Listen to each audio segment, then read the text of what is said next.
Cool. Ben, welcome. I'm super happy to have you.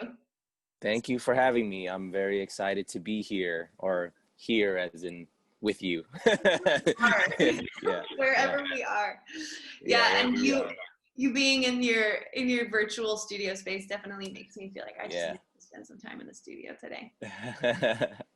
Yeah, this is so my background here, this is the Kinjaz Komplex, which is our studio / creative space, and I set this as my background to stay inspired, and this is kind of my virtual office, so it's always Zoom calls are normally for work, but in this case, we're gonna talk and have fun. Right. But yeah, this is the complex.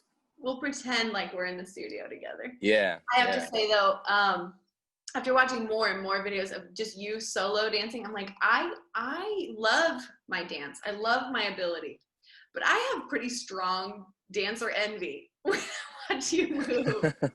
I'm like, oh wow, that's not fair. It's incredible. Your ability. Yeah. Thank you, and I always I get amazed by people who dance in different styles from what I do, because I think in this similar way that you may look at whatever the way that my style of movement as not being something that you do, like it's the same thing for me. I'm like, man, how do like flexibility? I wish I had more of that, and sure. I don't know. I was never classically trained, so I definitely have like dancer envy when it comes to people who have that skill too. So the feeling is mutual. Kind, so kind. I remember watching one of, I think, your freestyles, and I was like, I don't see that, honestly, the level of precision and your ability to create shapes for the specific, like it was filmed obviously, so for specifically where the camera was going, you didn't miss a beat. I was just like, like this guy has, you have spent so much time with yourself, which is, yeah. Well, thank you. Some of it's luck. I don't know. Sometimes I luck out and I'm like, wow, I hit that. Right. And we don't have to share that with the public, but like we all, right? We make some beautiful things on accident sometimes, right? Yeah. Yeah. So you guys, Ben Chung, he's the owner of Kinjaz, currently a member of Kinjaz, but original member of the Jabbawockeez as well. Can you tell us a little bit, Ben, about, I mean, there's so much more to that, but your journey, kind of getting to where you are today, and how really dance kind of became your full-on career, your full-on lifestyle. Yeah, there's definitely the long version of that story, but I'll try to condense it. I've been dancing for 20 plus years now.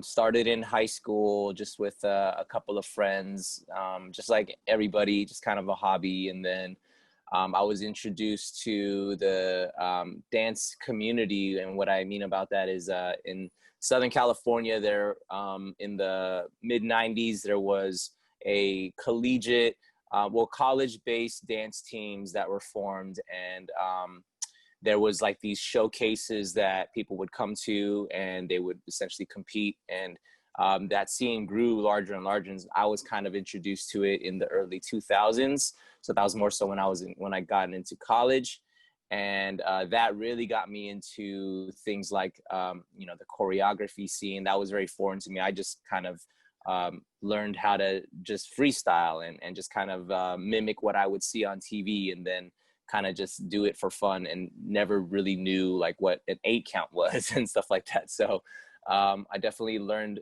more so, like choreography and, large stage performances with, teams of like 20 plus people and stuff like that. And that really made me fall in love with the whole idea of being a part of a community. And I graduated from UC Irvine. I was on a team called Cabo Modern while I was at UC Irvine. And, after I had graduated, there was this, kind of curiosity to, see if there was something like, I guess, a next level version of what I was doing. And I was, very much, I love music videos growing up, and, I would watch MTV back when they actually played music videos. And I was always like, man, I would love to be on stage with Usher someday, or, dance with Justin Timberlake or Omarion or whatever. And I had a couple of friends who were dancing in the commercial industry. And, I would always have conversations and pick their brains. They're like, man, like, do you think I could do that? And they're like, yeah, you could do this. Like, you just got to go for it. And I graduated with a film studies major. And so I was already kind of working. I was working at MTV right out of college, just doing production work. And I was always like, I'd be at work chatting on AIM, like with my friends. I'm like, hey, like, so what are like the first steps to, like get into the industry? Is like, well, you got to get an agent. And then, at the time, this is before social media. So there wasn't, it wasn't so easy to, get your work out there. This is back when, you had to create a reel for yourself if you wanted to be a choreographer or a teacher. So I was like, okay, I got to make a reel. I got to, type out a resume. And, I was like going to the, like the studios out here in North Hollywood and dropping them off. And, and the thing was, it was like a simple conversation with my friend JD, who's actually one of the Kinjaz. He at the time was, he was dancing for all the artists that I would dream to dance with. Like he was dancing with Usher, B2K at the time before Omarion went and did his solo thing. He was dancing with Chris Brown. And I was like, man, like, okay, so, what do you think I should do? And he's like, well, you got to go for it. You can't be, one foot in and 1 foot out. And I was like, but I have this job that's like pretty stable right now. And, he was like, is that something that you can come back to, later on in life? And I thought about it. I was like, yeah, I guess I can. I don't have to do this now. And he's like, well, dance is probably something that you would need to kind of go for now. I mean, at this time I'm like 21, 22, Right. And so I was like, man, you have a great point. And so I just kind of, I just kind of went for it. I quit my job at MTV, and then, I got signed with an agency and did the whole audition thing. And that was cool for what it was. I think I did that for about 2 years. And, I gained I got some jobs. I was able to start teaching at, studios like Millennium and Debbie Reynolds, which are out here in North Hollywood. And it was through my just being in the scene, and I was still a part of the dance, the competitive circuit in SoCal.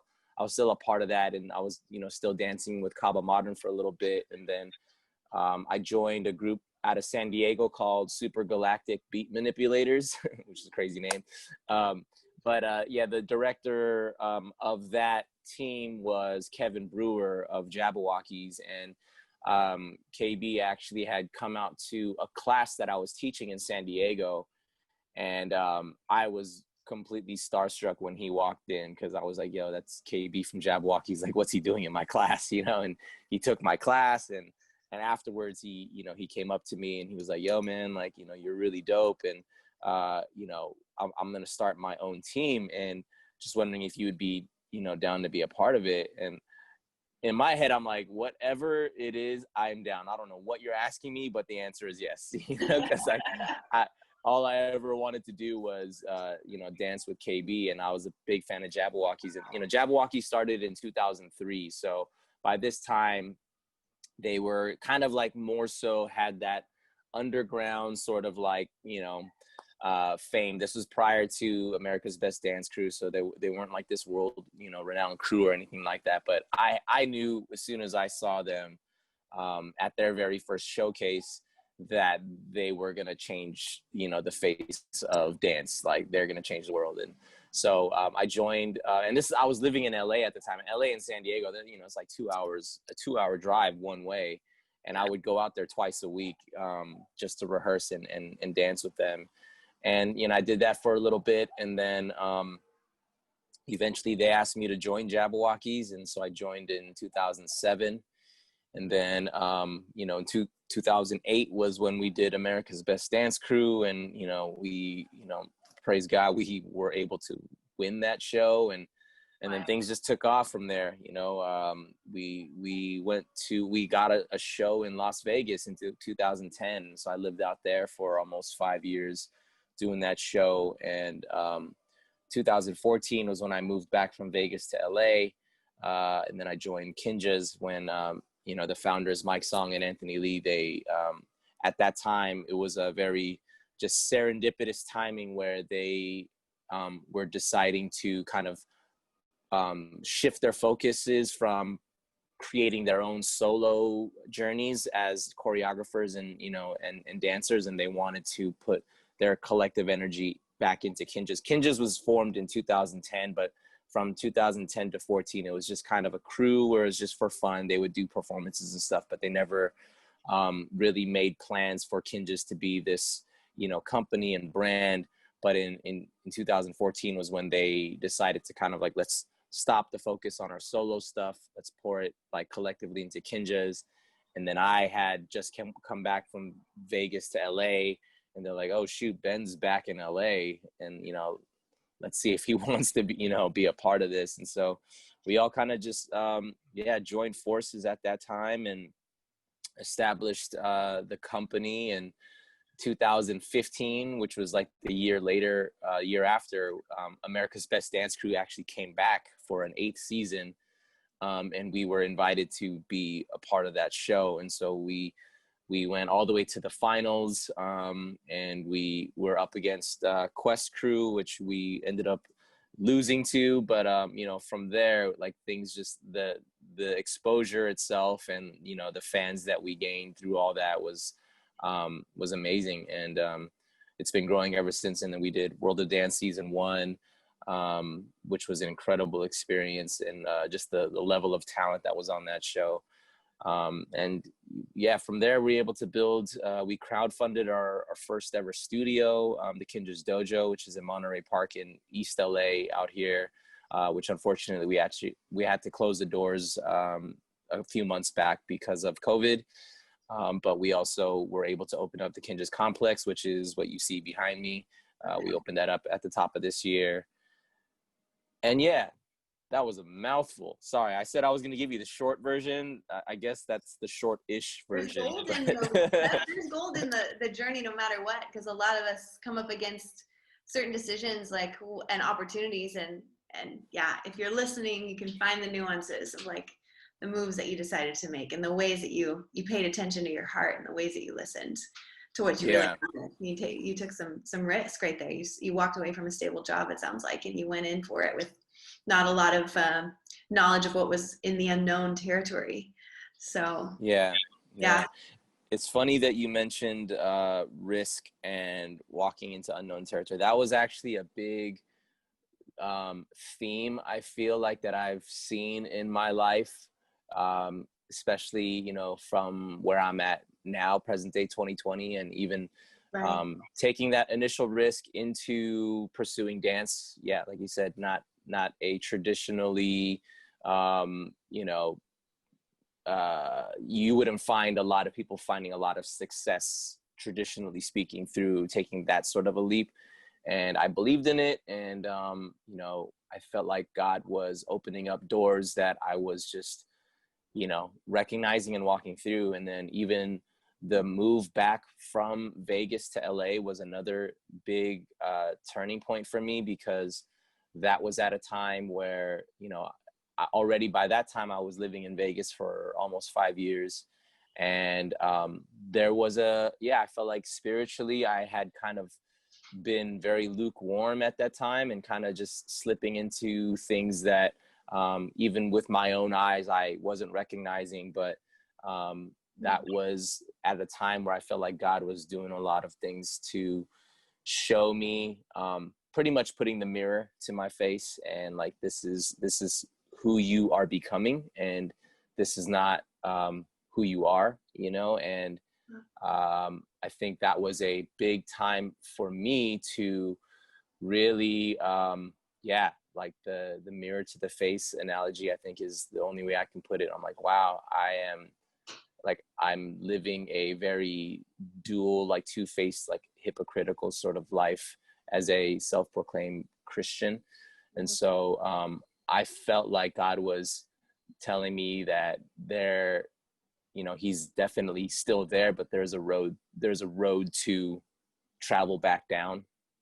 And I was really considering, like, I think dance is done for me. I think I need to walk away from all of this.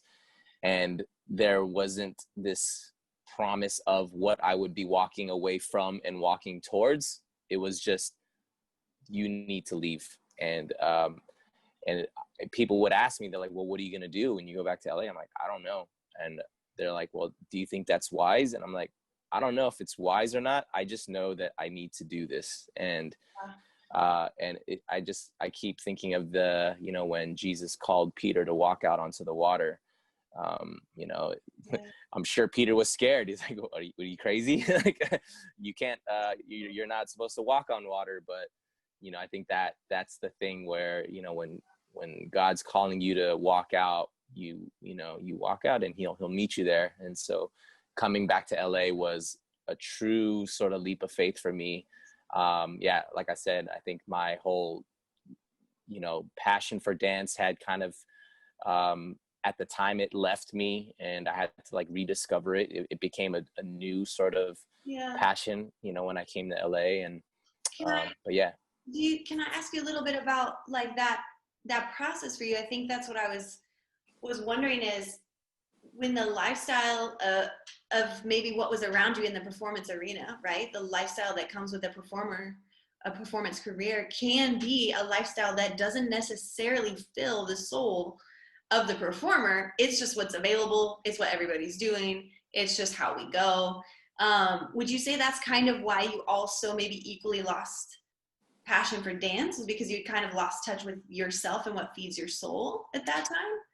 Yeah, I definitely think that has a lot to do with it. And, there's a lot of layers to what was going on in my life at the time. But yeah, I think, kind of simply put, I did lose touch with who I was as an individual, and then I think when you choose to do something for work, no matter how much you love it, like at some point it's work, and so there was even the funness of it, because that was why I started it. It was fun. I loved doing it, and it was something that I would have done for free, but when it became work, and then when money is involved with things, and then I don't know, things get jumbled up, and I was like, man, I'm not even having fun anymore, and I don't want to do this for the money.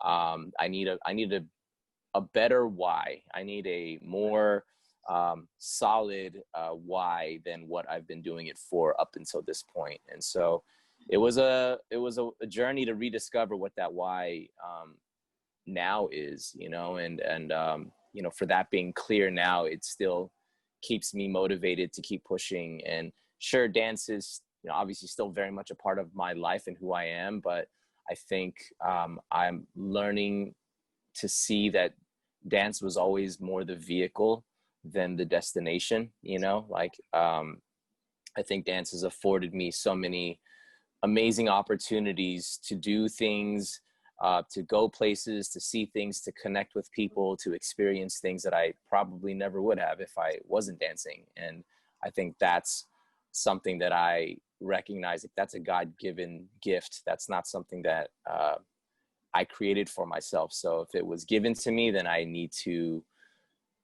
be a steward of it, and I think that's the thing that drives me.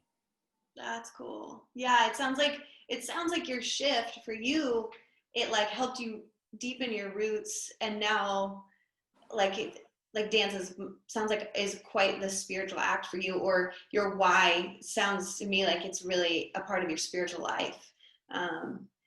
So how would you say that you've noticed there's a difference between Ben now and Ben before? When you maybe weren't as in touch with your why when you're in the studio, or you're at this rehearsal, or taking these classes. What's different now for you after you took a moment to get truer to your why and touch base with it? Like what's different for you, Yeah, I would say, I recognize that dance is just like sports, the younger, the fresh blood is always going to be the face of the Yeah. sport, the art, and I look at these kids that are that I'm surrounded by that are like 16 years old that are phenomenal, you know, and I'm like, I can't do that anymore. You know what I mean? And there's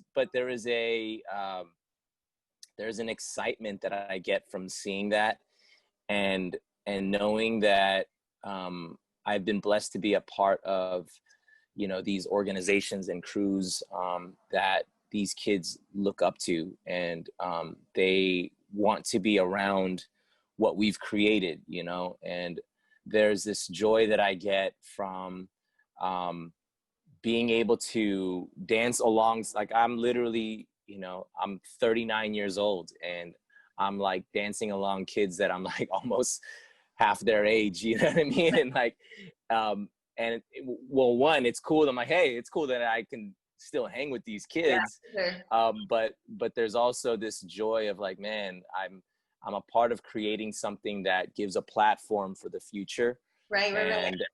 And like they get to, they're gonna, you know, essentially it's kind of like the passing of the baton. They're gonna take this and they're gonna do this for the next generation. And so, yeah, I think my why is, you know, obviously, you know, I love it and it's life-giving, but I think, as I mentioned earlier, the being a steward of something that God has given me is something that I feel like I want to treat it with the respect that it deserves. And I also know that for my purpose now, I think it is to utilize like I said, dance as a vehicle to connect with people and to essentially serve people through whatever means, like whatever doors that open up through dance, whether if it's just a simple conversation or whether it's to provide an opportunity for somebody. I think it's that. I think I love the ability to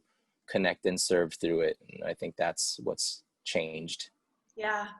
I love that, honestly. So I think it's like knowing that you have something to offer in the ways of wisdom with your years. Like, your years are a gift to you, your experience with the highs and the lows of dance, but your desire and your ability to come back to you and not just serve yourself with the dance career and everything that you're doing, but also to like find the joy in giving. You know, they say it's better to give than receive, and like kids need big brothers and big sisters and mentors, and they need people to care about their well-being and not just their tricks, you know. So I love that, and just like, way to go for doing that and holding that space. I would love to hear what has been the biggest sort of kind of point of intrigue or interest for you in how kids are being affected by, or the younger generation of dancers that we have right now are being affected by the dance industry changing a lot, the economy of dance, the studio shutting down. Like, what has been one of your biggest like points of like something you see and you want to help tend to in what we're going through in 2020? Yeah, it's a tough time, and as you said, with dance is something that's so it's communal. It's where people congregate in a studio. People, even in the industry, you go to auditions for the hopes of booking a job. And sure, dance is something that like can be done by yourself, but I think what we all love about it is sharing that experience. And sure, like, you know, we aren't taking classes in the way that we normally would, you know, and obviously it's still not quite safe to do that, but we do have this amazing gift of technology, which allows this conversation to even happen, you know. And I think that's the thing is,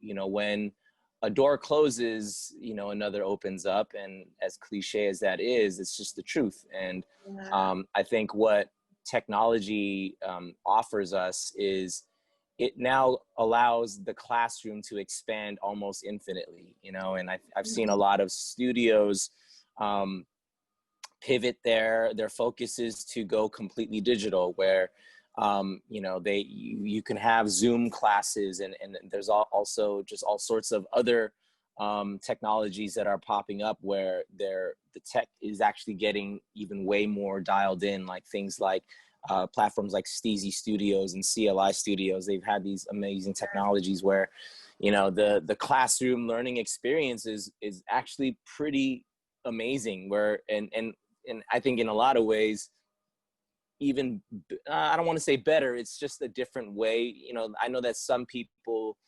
are not so confident to go to a dance studio where there are other students because the fear of like, oh, I'm not good enough to be in this class. But if you're by yourself in your room, you know, it's just you. So like, feel free to take whoever's class and take your time in learning it, because there's essentially no time limit now, because you can rewind and whatever. I actually was able to teach a class a couple of weeks ago for a studio in India, but I'm over here in LA, you know? So like, and yeah, I think this like sort of infinite classroom space, it, you know, even if you want to think on an entrepreneurial level, like that means, you know, you're taking down the four walls and brick and mortar necessity, and you're able to, you know, take things digitally. So yeah, I think, you know, for everybody who is trying to figure out where to pivot or how to pivot, the digital space is not going anywhere. If anything, everything is more going towards it.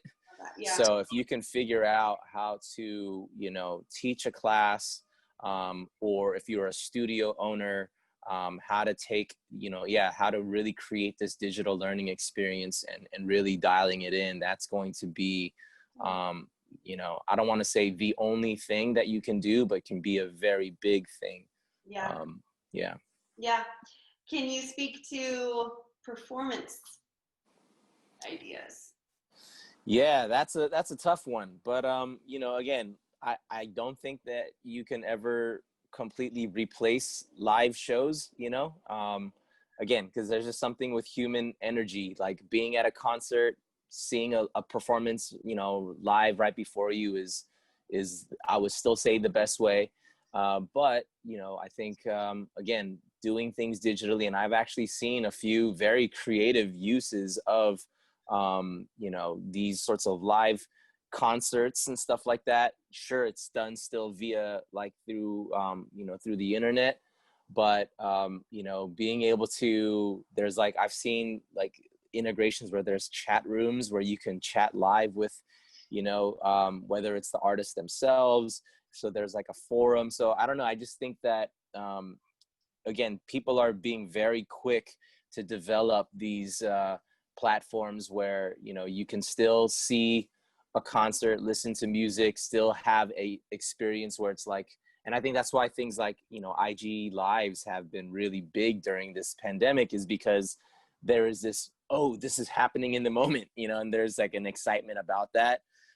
So I still think that, you know, we're never going to fully replace the live performance, but there's still ways that people are being creative in doing it. And so it's still going on. Still going strong. I think what I'd love to hear you talk about is what is a tool that works for you, maybe, I don't know, or a way that you manage your creative inspiration when it comes to your creative ideas or your entrepreneurial ideas. What's something that if you could like encourage a dancer right now that's watching this to get up and to go do what's in them to do, how would you do that? How would you say? Yeah, it's a great question. I think it's important to take time for yourself first. And what I mean by that is, I think there's a tendency and almost this like pressure that we put on ourselves to constantly be in motion.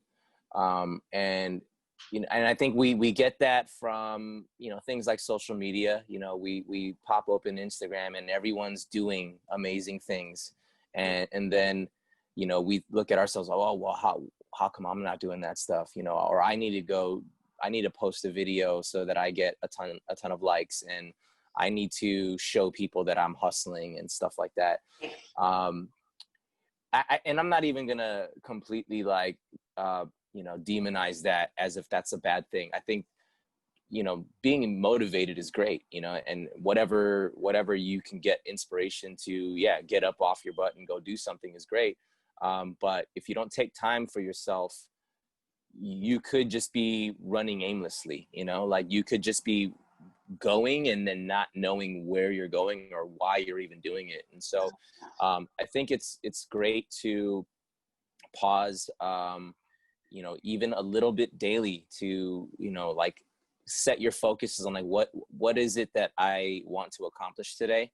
Yeah. And even if it's like something as small as doing my laundry, okay, then put that on your checklist. And then once you do it, check it off and celebrate that little win, but then if it's something on a grander scale where it's like, I want to, I don't know, choreograph a routine and post a video. If I want to start a new business, like what are the first steps of starting a new business? Okay, then let me start an Instagram account for that business. You know what I'm saying? Like, you need to just know what the thing is so that you know what the steps are to go do it. Otherwise, like I said, you could just be like pushing essentially nothing. You know what I mean? So yeah. I think that the age that we live in, I think that was brilliant advice, honestly, as a first answer, Ben, because I think the age that we live in is almost like puffed up. It's like air almost, because instead of like heart and soul and like intention, not that I'm saying the art that people are making isn't juicy and substantial, but I think that our younger generation has been raised now in a time where it's immediate gratification. The idea of like, we can make a video out of a class. Well, yeah, you can, but also what do you want to say? What's the story inside of you? What's the art that you want to make? And that takes time. And that takes time, like you said, being with yourself, and even the goals. Like you said, I talk about in my e-course, changing our mindset about goals around just like, what can I do right now to like show the world I'm showing up, versus where do I super, super bad want to go that maybe actually it may take more time to get there, but what's the first domino? What's this time may feel insignificant, but it's going to be the domino that actually gets to where we really, really want to go, instead of just where we could go today and keep running. Like I say, running on fumes, honestly. It's not that deeper substance that we're looking for and that you're looking for as a dancer to show up to the world and say, as an artist, we all want to say something, but are we saying anything right now? Exactly. Exactly. You hit it for sure. Super good. I love that advice. You guys pay attention to Ben. He's got good advice. Spending time with yourself daily, quite frankly. Yeah. Every artist, even though we are also entrepreneurs and we are also athletes as dancers, we are artists, I think, at our core. And we're in this a lot of times because we're storytellers and we want to tell stories. We want to connect with humanity, by receiving and giving. So super good. I love it. I want to hear about what you guys are doing to kind of pivot through COVID as the Kinjaz. Like how are you getting creative with your crew? How are you guys moving through this? Yeah, this has been a very, eye-opening time for even Kinjaz as a business. Like I said, we still have our studio, the Kinjaz Komplex.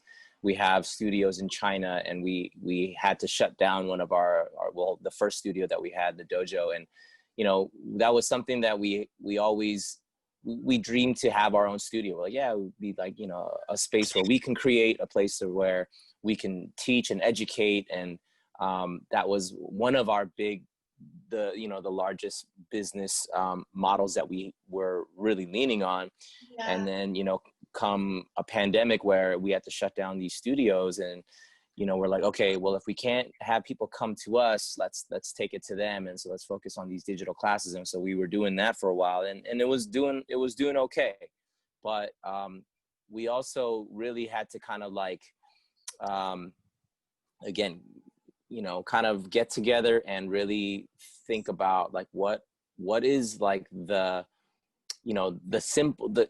way to simplify something. Like, if you have so many things going, like I said before, it's just, you said it, running on fumes. Like we don't want to spread ourselves too thin on things that we feel like this kind of works. It's like, well, if it kind of works, should we like take our focus from something that kind of works and really put it on something that really works? And, we're like, yeah, that's the way that we need to do it. So, for Kinjaz, we have, not to say that we aren't going to be teaching our classes and stuff, because we paused our digital, we call it our digital dojo classes. We paused those because we realized like we can utilize our space at the complex and our time on things that will have a greater return for us. I'm sure it's great to, and I'm completely talking from like a business standpoint now, like the money that can be made from teaching these classes versus creating something that can be utilized for a campaign to collaborate with a different company or something like that.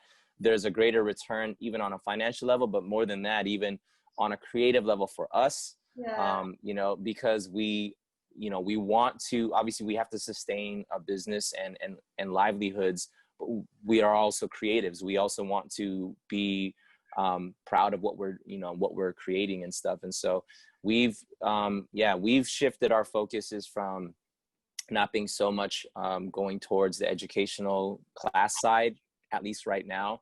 And we've been utilizing our space and our time to just have or create projects that we feel like are going to, 2020 is, we're almost crazy that the year's almost done, but moving into next year, we want to prepare ourselves, like, let's build our momentum so that when, we can really go running into 2021. And the way that we've gotten here, like the way that Kinjaz, we asked ourselves, like, how do we even get to where we're at today? It's not because we taught the best classes. It's like, we create amazing content, we create stuff that inspires people. And that's the way that we've gotten here. So we're like, let's just pumping that creative fuel into our tank. And so, and it's been a blessing. Like we are working on, a handful of projects right now that are, keeping the lights on, and not only that, but providing work and jobs for, our crewmates and people within our company, and expanding into new territories that because of what we're creating, those just eyeballs are constantly, on us. And we're not the only ones being creative right now, and other companies, other brands, things like that. People are wanting to collaborate. And so, it's been a crazy process to figure that out. And it's not something that we're like, one conversation we're like, cool, let's stop teaching and let's do this. It's like, I don't know if this is really working. And sometimes it's trial and error. You kind of have to give something a fair shot. And if it works, it works. And if it doesn't, okay, go back to the drawing board and let's figure out how to, shift. And as you talk about pivoting, it's not, pivoting is not a one-time thing. It's a daily thing, like if you got to turn from one thing that doesn't work to something that may work. And then if that doesn't work, then do it again, especially as entrepreneurs, or especially as business people. I think one thing I heard you say earlier, Ben, was like, no one really warned you for like knowing how to take dance and when it's business and the fun kind of dies out and stuff. People also don't talk about just what it takes to be an entrepreneur. And any entrepreneur that's not an artist maybe is a little less invested in, like, their identity is less invested in the product.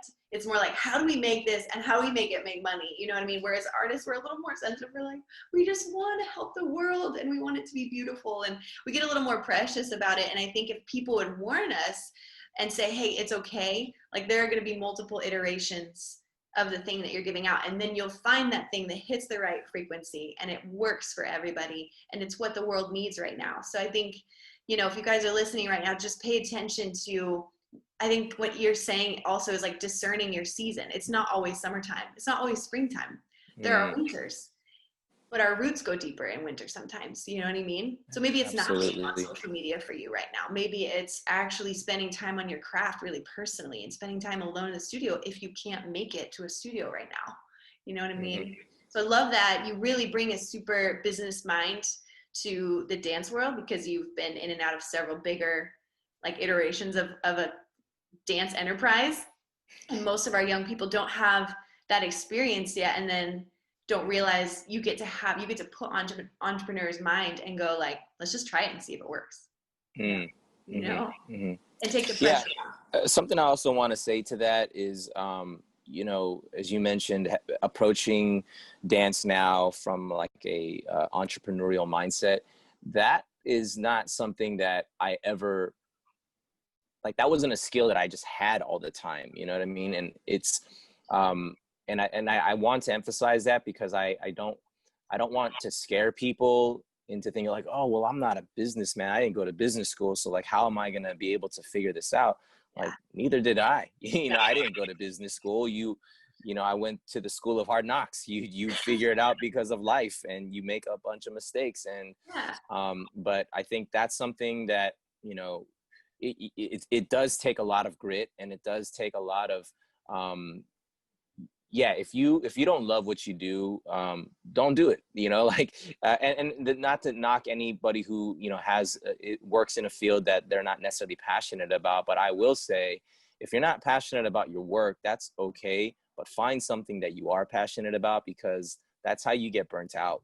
Like, if you need to feed both sides of, your life, from the putting the food on the table side of life to getting your fulfillment, but I think, like that entrepreneurial business mindset, especially if you want to, apply that towards like a creative field, you got to hustle, and you got to really want it. And I would also encourage, don't do it alone, like do it with at least, when I say a team, it doesn't have to be like, a giant team, but at least people to balance out the things that you're not necessarily good at, or the things that aren't your strong suit. Because chances are something that you're not strong at, somebody else is, and vice versa, and that also will help you from putting too much weight on your shoulders, and also will help that burnout from happening too. Wisdom. You don't have to be good at everything. No, but you I can't. think you're right. I certainly am not. I'm like, also what I hear you saying, Ben, is like paying attention to the doors that are opening, because I think we're really aware of the doors that are closed. But like, what about the door that's open right now? In your personal life? Because you're like, hey, we could totally teach. You totally can. But what's making the best use of your time? Maybe it's actually teaching for some of you who are listening. Like, maybe it's actually going, you know what, like, I'm going to press in to teaching more right now, because I'm noticing that a bunch of studios are shut down. So I'm going to be the person that shows up, and maybe get somebody to help you build the business structure around it, and just ask questions. Because right now there are doors that have opened, like you said, that weren't open prior to what we're all experiencing right now. And it's a major time to root down and go deep with yourself. For me, I feel a major call in that regard, because we've all been halted, we've all been stopped. And I think sometimes we're all thankful sometimes when we, have a forced rest in our life, because we wouldn't have done it ourselves. I love it. Well, so to finish, I just want to hear, Ben, anything that you would want to say over, a young artist, if you were talking to them directly right now, if you were like, just being there with them today, and say that they're somebody who's kind of experienced a level of discouragement, or they just don't really know where to go right now. They just don't really know what to do. What would be your final sort of word for them? I would say, it's okay. It's okay to not know. It's okay to not have every day be a super inspired, productive day, because those days will come. And I love what you said about seasons. I do feel like, and a friend of mine had posted something a while back about life being seasons. And if you think about it, the winter time is a time where you're not gonna produce. Even in farming, you don't produce fruit in the winter, you know what I mean? And at least generally speaking, it's a time where you know, animals go into hibernation. Like that's just what happens, right? Like it's a time where things slow down. And then, you know, comes, you know, the spring. And then like spring is where you start planting seeds and like you start, you know, like really doing the work.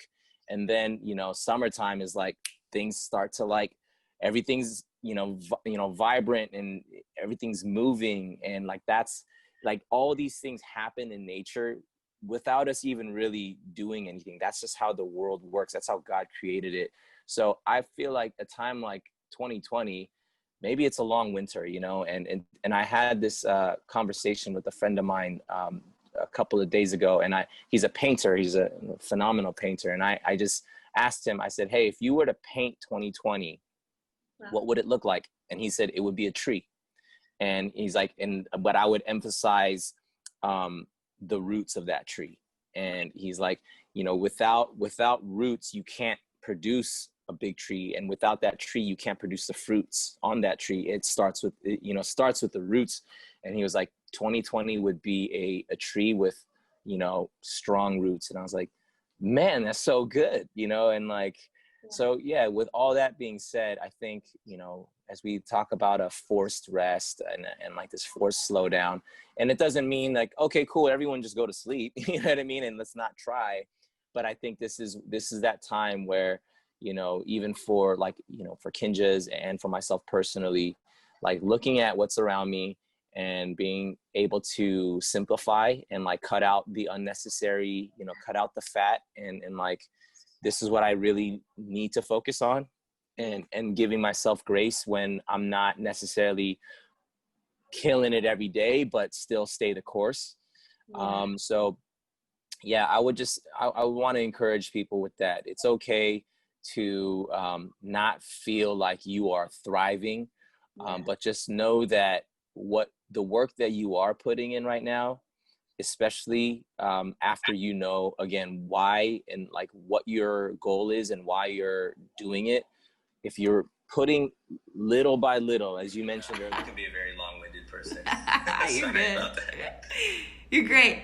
But you're talking about stacking wins and finishing. Yeah, stacking wins, just, you know, one thing at a time. And I think when you do that, I think it's important that, you know, we don't put so much pressure on ourselves to crush this giant goal every day. I think the small things that you do that